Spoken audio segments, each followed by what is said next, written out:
डरना नहीं है, रुकना नहीं है, खतरों से घबराना नहीं है। ये जो कोट है ये 2019 से चला आ रहा है, जिसे अब भी ध्यान में रखकर ही चलना है।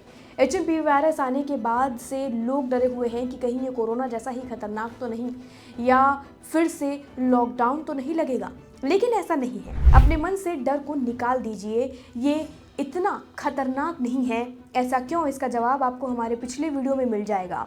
आज के आरोग्य एक्सप्रेस के इस वीडियो में जानेंगे एचएमपीवी वायरस को लेकर सरकार द्वारा दी गई एडवाइजरी क्या है, इसमें क्या क्या मेंशन किया गया है। चलिए शुरू करते हैं।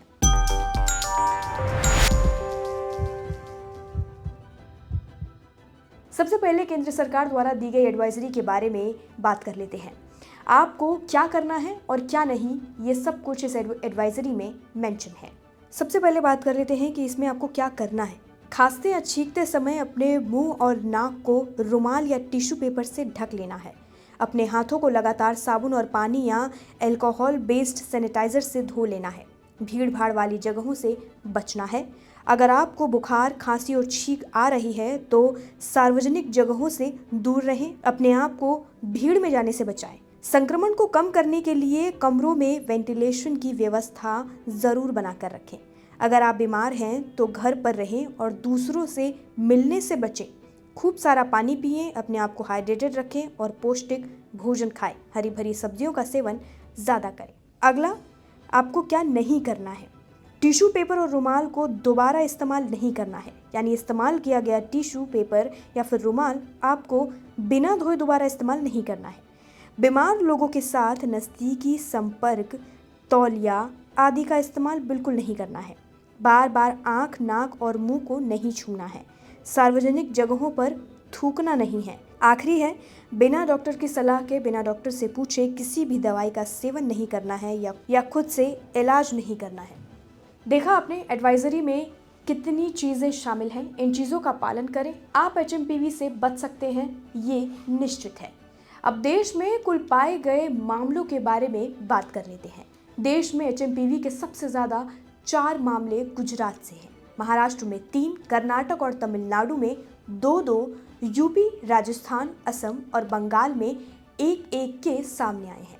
एचएमपीवी केस बढ़ने पर अब राज्यों में भी सतर्कता बढ़ा दी गई है। पंजाब में बुजुर्गों और बच्चों को मास्क पहनने की सलाह दी गई है। इधर गुजरात में अस्पतालों में आइसोलेशन वार्ड बनाए जा रहे हैं। हरियाणा में भी स्वास्थ्य विभाग को एचएमपीवी केसेस पर निगरानी रखने के आदेश दिए गए हैं। आपको बता दें, एचएमपीवी संक्रमित होने पर मरीजों में सर्दी और कोविड-19 जैसे लक्षण ही दिखाई देते हैं। इसका सबसे ज़्यादा असर छोटे बच्चों पर देखा जा रहा है। इनमें 2 साल से कम उम्र के बच्चे सबसे ज़्यादा संक्रमित पाए गए। केंद्र ने राज्यों को इन्फ्लुएंजा लाइक इलनेस और सीवर एक्यूरेट रेस्पिरेटरी इश्यूज जैसी सांस की बीमारियों की निगरानी बढ़ाने और एचएमपीवी के बारे में जागरूकता फैलाने की सलाह दी है। केंद्र सरकार ने साथ ही कहा है कि सर्दी में एचएमपीवी का इन्फेक्शन आम है।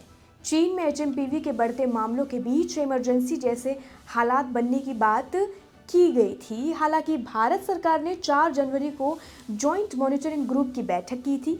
इसके बाद सरकार ने कहा था कि सर्दी के मौसम में फ्लू जैसी स्थिति असामान्य नहीं है, ये सामान्य स्थिति है। चीन के मामलों पर भी नज़र रखे हुए हैं और सरकार इनमें से निपटने के लिए बिल्कुल तैयार है।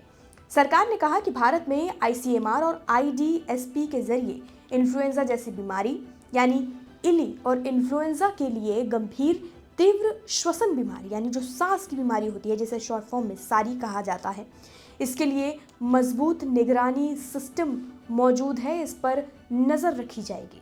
दोनों एजेंसियों के आंकड़ों से पता चलता है कि इली और सारी मामलों में कोई असामान्य बढ़त नहीं है। हालांकि ये भी कहा गया है कि एहतियात के तौर पर आईसीएमआर और एचएमपीवी की टेस्टिंग करने वाली लैब की संख्या भी बढ़ाई जाएगी। साथ ही पूरे साल एचएमपीवी के मामलों पर नज़र भी रखी जाएगी और ऐसा ही हो रहा है, सरकार ने ये तय किया है। भास्कर की रिपोर्ट के मुताबिक एक डॉक्टर ने कहा है कि एचएमपीवी कोई नया वायरस नहीं है। जैसा कि आपको हमारे पिछले रिपोर्ट में बताया कि ये 2001 में सबसे पहले पाया गया था। वायरस आमतौर पर अपने आप ही ठीक हो जाता है। इसका इलाज एंटीबायोटिक से नहीं किया जा सकता है। उन्होंने लोगों को ज़्यादा से ज़्यादा पानी पीने की और खुद को हाइड्रेटेड रखने की, साथ ही पौष्टिक भोजन करने की सलाह दी है। साथ ही भीड़ भाड़ वाली जगहों पर जाने से बचने को कहा है। पौष्टिक आहार लेने से मतलब है सर्दी का मौसम है, हरी सब्जियां खाएं, अच्छे फल खाएं, जिससे आपकी सेहत बनी रहेगी, आपका इम्यूनिटी सिस्टम मजबूत रहेगा। इस खबर पर आपकी क्या राय है, कमेंट सेक्शन में लेकर हमें ज़रूर बताएं। बाकी जानकारी के लिए और अपडेट के लिए, बाकी खबरों के लिए जुड़े रहिए और देखते रहिए लोकमत हिंदी।